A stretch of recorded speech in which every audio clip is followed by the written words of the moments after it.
বাড়িতে কয়েক পিস পাউরুটি আর ১ কাপ সুজি থাকলে এই রেসিপিটা বানিয়ে দেখতে পারেন। ছোট বড় সবাই খুবই পছন্দ করবে।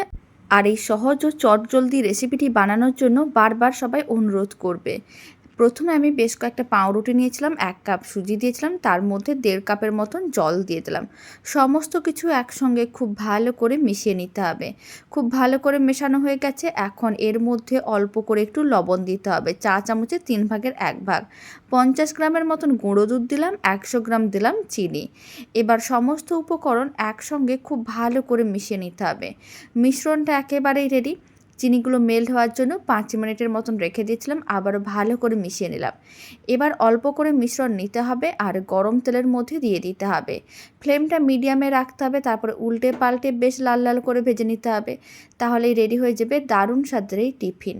আপনারা চাইলে বিকেলবেলা এই টিফিন বানিয়ে দেখতে পারেন, খুব সহজে রেডি হয়ে যায় আর মাত্র কয়েকটা উপকরণ দিয়ে বানানো যায়।